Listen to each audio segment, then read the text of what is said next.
So, Mark, can you imagine walking outside your house, looking up in the air, and then seeing like what is it, like $1 billion stealth bomber flying overhead? It looked like what you see in the movies. Like you don't see it in real life. But didn't it seem like it was flying really really slowly? Like it wanted people to notice. It was I don't know. It was bizarre. It was just like a slow going Yeah. across. I used to live in the north side of the valley, and under the test range for Nellis, you would see these bombers, and it's crazy because you just look up and there's this giant war machine flying over you. Sometimes multiple of them in formations. So it's a cool kind of quirk of Las Vegas. But as Las Vegas locally put out, nothing like seeing a stealth bomber flying over Chuck E. Cheese.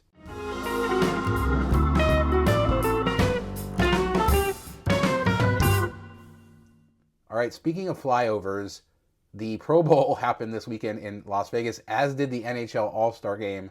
I don't know if a city's ever had those two events at the same time. I'm guessing no. A lot of stuff around town. I didn't watch the Pro Bowl. I'm here on a cruise ship in the middle of the ocean. Technology is grand that we can actually record this show like that, but if there's any little technical issues, please Does anybody forgive us. watch the But Pro Bowl?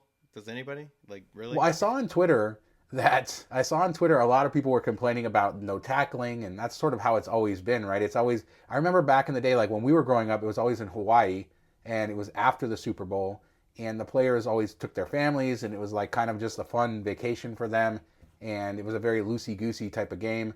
And now it's sort of weird that now it's on the week between the championships and the Super Bowl because you get a lot of players who are in the Super Bowl who don't come, and it's not in Hawaii anymore, but it looked like it went off without a hitch. Vegas turning into a sports city, so having these huge events really isn't a struggle for Las Vegas. Yeah, that's one of the good things about Vegas is they're set up for all these conventions and they have so many hotels. It really is like the best place to have a sporting event because you're not going to run into issues. Like when they had the Super Bowl in Detroit, there was an issue with hotels. They had to open up some new hotels in order to secure the bid and all that stuff. So that's not a problem with Vegas, especially right now with no conventions going on and stuff like that.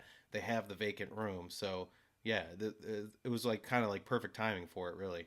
My brother went out to. He invited me on Friday to go out to Las Vegas ballpark where they converted the baseball stadium of the AAA team into like a practice facility for football, and all of the players were there, and he got to see that. Sent me a picture of it. Unfortunately, it was the day before I left to travel, and I had way too much to do. I didn't get to do that, but I had friends at different events. Saw that's the NHL event, the skills competition out on the Bellagio fountains. That looked really neat and unique. So what is this thing where they're using the Bellagio fountains for everything? They were going to use it for the NFL draft that got canceled. Uh, what kind of event do you think that they could maybe they could put an entire ice rink in the middle of the Bellagio fountains and play an NHL game there? That would be kind of cool. I just want to see somebody jump in at one time in my life. Like I know it happens all the time, but I just that's all I want to see. So let's just have like drunk people jumping in. I mean, I know that's bad. I've I shouldn't say that. I've only I shouldn't I've endorse only ever that. seen the fountains at Caesars. Somebody in there, so I still haven't seen somebody jumping into the Bellagio fountains, which you should never do. Not only will you get arrested, and you will get arrested, but people have died doing that as well. Yeah, It's it's really isn't it a deeper than you lot think. deeper than people think? Yeah, Yeah, and there's and you equipment. can't There's get all out. kinds of metal, and So I don't sorry, even. sorry. I just propagated something that I shouldn't have. No, but it's like getting a drink thrown in your face at a like you always see it in the movies, and you want to be in a restaurant when somebody gets a drink thrown in their face. Like that's something that you just kind of want to check off that list. I guess seeing somebody bathe in the Caesar's fountain is just as good, right? Yeah, yep. Speaking of drinks, did you see the bottle service happening at the NFL Pro Bowl? Uh, I I noticed a mean, lot of this is at empty that Winfield tables. Club. No, they have that whole Winfield. The video is only the one, but they have that whole Winfield Club, which we've talked about before. But it looked just No, but like if you look club at bottle like service. when it zooms out, like all the other tables are empty. So I don't think Oh, okay. I they're a didn't hot see that. ticket. Okay. Yeah. But no, it Yeah. does. It Can you looks like imagine how much club that bottle. cost? Yeah, I can't. I can't even believe what the minimums would be, and then the tickets on top of that and stuff. You know how Vegas loves to throw in the charges. But yeah, it looked just like the service you get at a club, sitting in a booth, sausage fest, of course, and pretty girl comes over, serves you all the drinks, and you pay $10,000 to have a $50 bottle of vodka. You know, that's life. This ties in really well with our sugar daddy thing from last week.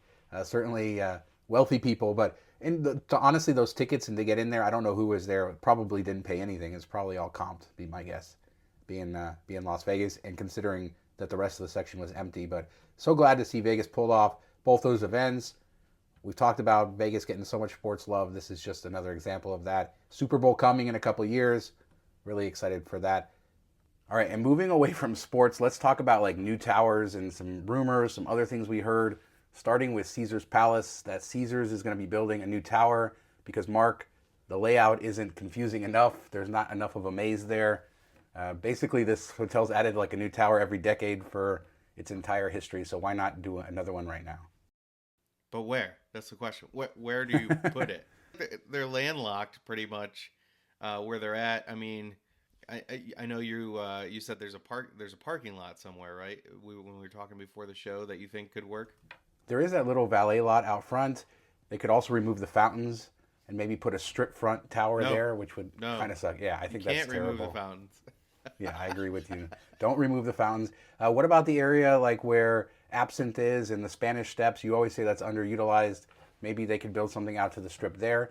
You know, we see the Guitar Tower coming to Hard Rock, and that's going to be right out on the strip. I could see some casino operators wanting to do the same thing, have something that's right out there, sticking out, as opposed to like off the strip like they used to build them. Yeah, that would be kind of interesting because that area it's such a long walk from the strip to get into Caesars.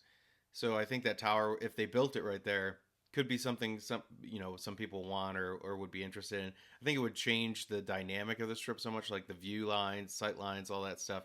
It'd be kind of like, oh, here's a big tower in your face. But that was one of the nice things when we stayed at the Waldorf. You're steps away from the strip. You walk out the front door, boom, you're there pretty much. And that's something that you don't get at Caesars or like a Bally's, which is going to be Horseshoe, of course. You have a long walkway out to the strip, which is kind of annoying for some, where other ones like Cromwell and stuff are right, boom, right on the street. So maybe I don't know where else they put it. I mean, you bring up Waldorf, and they could build a luxury property there. Nobu has done pretty well, but it's in the older converted property, so the rooms are small. So if they could build a small sort of luxury boutique tower there, I think that would work pretty well. The other option maybe on the back of their property somewhere, but around the convention center. But that would be a mess, and that would make it even more mazy. And there's so many hallways, so many different weird ways to go. That casino is the perfect example of like just how something was added on to over the years and never sort of reimagined. So hopefully they can figure that part out without making it worse. Of course, Caesar's Palace is renovating their entire entrance right now, redoing a whole lot of stuff. So it'll be interesting to see if this comes true. Another bit of news that surfaced is that this is Las Vegas locally saying that Resorts World is planning to build a new tower, a luxury hotel tower with the Zook brand. Zook, of course, runs their nightclubs and some of their restaurants. Zook is a brand owned entirely by Genting, so that would make sense, an in-house brand instead of using Hilton. And if they're going to build another tower, I think building a luxury tower is probably a good idea with conferences, They executives, should have things done like it the first time. that. Well, they do have Crockfords, but yeah, probably. Like of 2 floors. Yeah, I don't get this. I mean, I guess it was part of the plan already. Maybe they already have funds earmarked for it. So, hey, we're moving on with it, even though the launch hasn't been super successful and it doesn't seem like they're overly busy. They're having issues. A couple of restaurants have already pulled out of the area, which is insane to think of. It's kind of like whenever you build a new stadium, everybody wants to come and see it. So everybody's going to Resorts World when they go to Vegas. So you're getting those people. You're just not capturing them or keeping them, if that's the point, because everybody's going to check it out at least once, but they're not coming back. They're not staying there. So to build a tower, to add more, I mean, I guess if it is luxury, it could bring the whales in, which would help somewhat. And that was a kind of a downfall for them from the beginning. And one of the reasons I was so surprised that they didn't focus on finishing Crockford's first. And, I'm still angry about not getting to stay there opening weekend. But anyway, yeah, I mean, I just don't see it. It just seems like they're throwing, good money in after bad type of thing. Well, another point to this is maybe this is their way to build their own tower, right? They had to take what was already there, already sort of designed from the previous Echelon project. So maybe this is their way to build a high-end luxury brand. To your point, they have some of their palaces, but to have more suites, more luxury rooms for those high rollers and those wealthy business executives. So I could see it. And to your point, maybe they already had this all mapped out before they were struggling. Clearly, they're struggling. And I know some people in the comments talking about, yeah, their cruise line, Crystal Cruises, just had their ships arrested, all this other stuff. That's a separate company, as we talked about. The only real relation between Genting Hong Kong and Genting Malaysia is that the chairman is an owner in both of them and they share the name, but the corporate structures are completely separate and they're different business entities.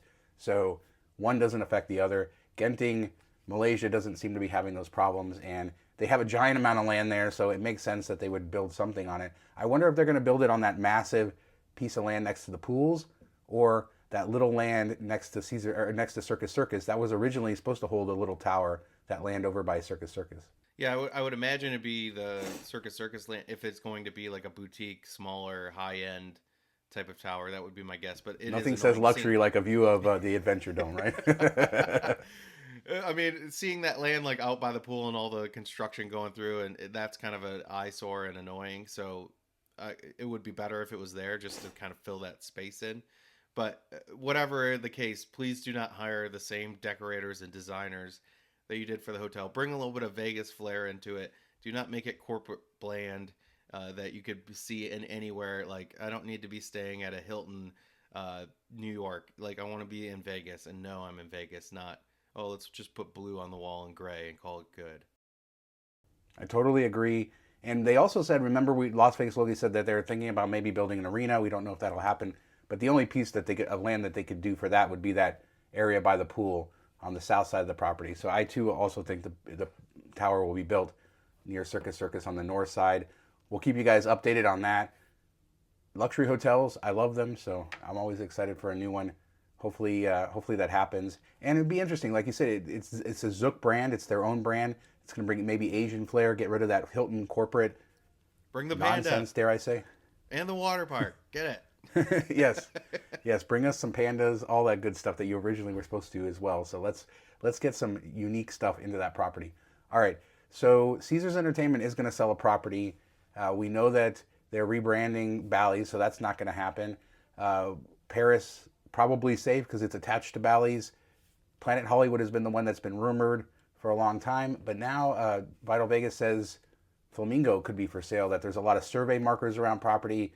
They've canceled a lot of projects that they had upcoming, moved staff over to other properties. This is a weird one if they were to sell this because it sits right in between their other properties, sits right on the Link Promenade. What do you think? Do you think that you think Flamingo is going to get sold? I don't know. It would be a strange one. And it's been kind of like, in their portfolio for so long. And I do think a lot of people enjoy Flamingo, even though it is, lower mid-tier and a little bit rundown. But, I mean, they have refreshed the rooms a few times. And I've always enjoyed it there.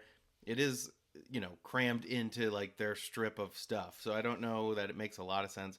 Planet Hollywood would probably make more sense to me. But even then, if they lost that, that's kind of like my favorite property to go gamble at. And, well, Cromwell and then Planet Hollywood. But those two, I mean, get rid of Harrah's. Nobody likes Harrah's. Well, that might be why they don't get rid of it. I mean, they are doing this for money, right? And they did say that they want to strategically sell a property. Maybe Planet Hollywood isn't quite worth what they think it is.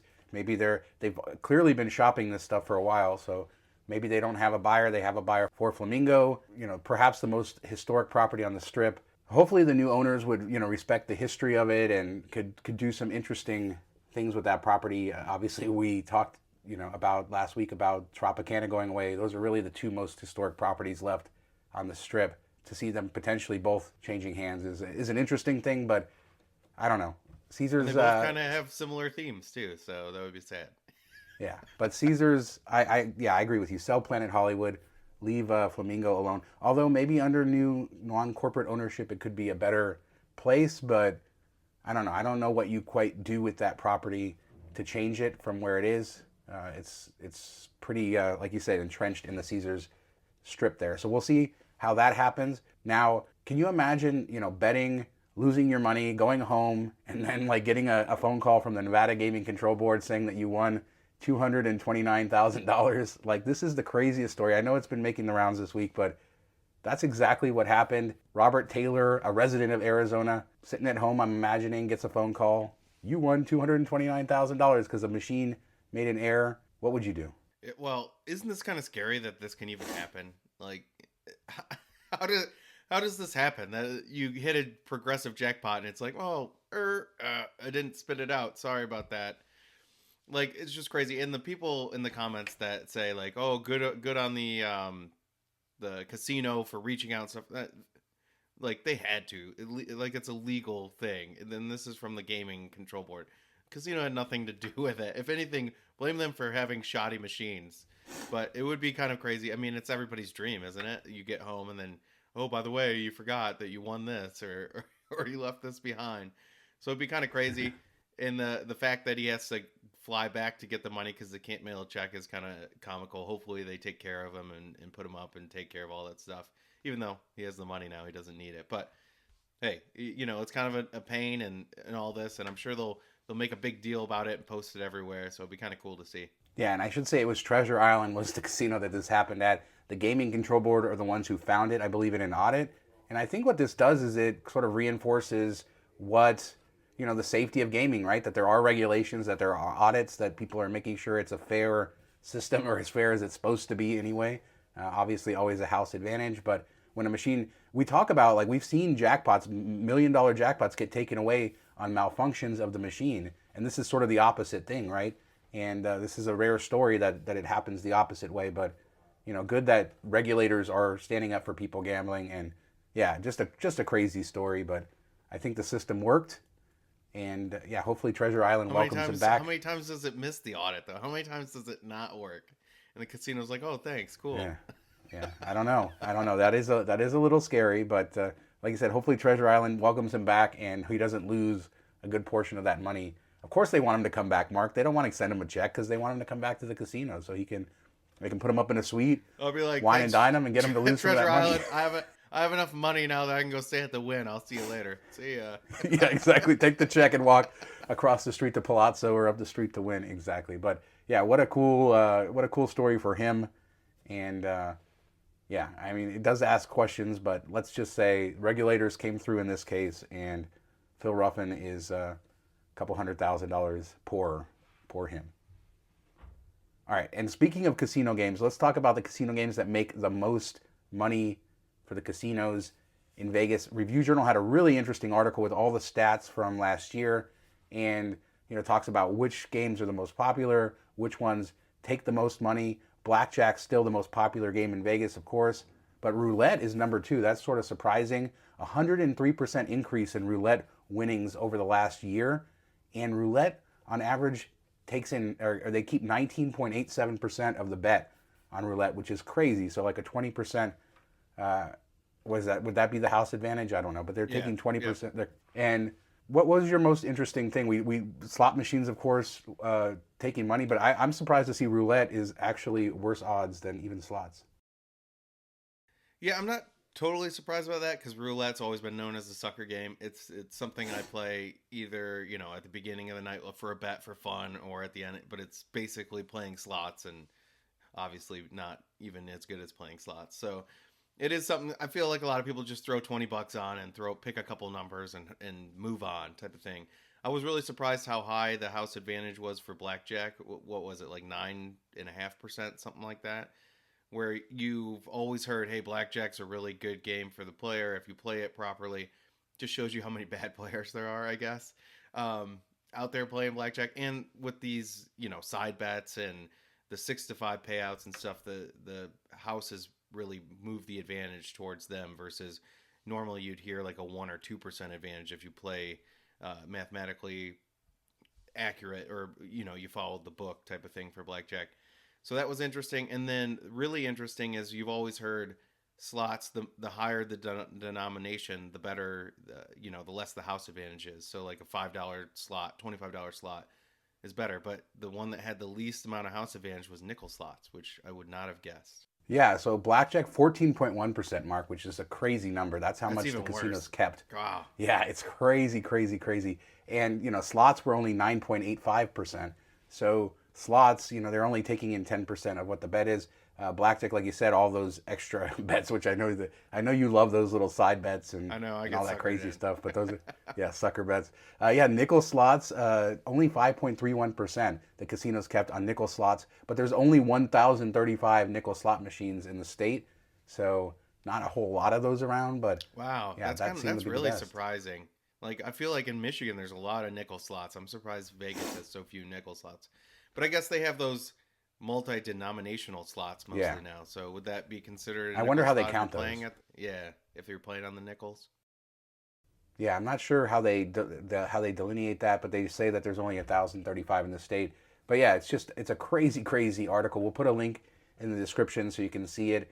The numbers kind of shocked me all over the place, and some games up like roulette up, even despite the fact that they've really made the odds on roulette really bad. I wonder how electronic gaming plays into this with roulette. Maybe that's why it's 103% up. If people are playing those electronic roulette games, does that still count as roulette when they track it? And then that would make sense as why more people are playing, because there's such a social sort of aspect to that. And I could see a lot of people not wanting to do it, but if you can sit at your electronic gaming machine and do it, it probably opens up a lot of those games to the advantage of the casino, which I'm sure they're Yeah, for laughing all sure. the way to the bank. All right, one last quick story. Tropicana, we talked about them. Sold to Bally's, probably going away to become the new Bally's. The old owners, before the sale closes, trying to get a little bit of money before it all goes out. They are charging for parking at their most premium spots, the ones kind of right by the entrance in the garage, and the ones right on Tropicana next to MGM Grand. I think it's $5 for up to 4 hours, $10 for 24 hours. The garage is free, the surface lot is free, but there you go. That's a cash grab if I've ever seen one. What are they doing? Like $5. Like come on, man. You're selling the property. Yeah, this is going straight in the bank. It's like he's like, "No, I'm going to stand out there and collect it. You give me that $5." It just seems so cheap. Like I mean, and the rates compared to other Vegas places aren't terrible or anything, but like at least give an option if you gamble some to get it free or to get it waived. $5, 10. It's crazy. Yeah, cash grab. Shame on them. I guess park on the surface street or park somewhere else and then Uber over. I don't know. I mean, I would say that, like, especially if you park by the entrance, the ones over by the garage, that's a quick walk to Excalibur, probably even quicker than Excalibur's parking. Maybe people are using it too much, and this is just to sort of keep those spaces open, to keep them from being abused. Maybe that's what it is, but it seems strange considering they're selling the property.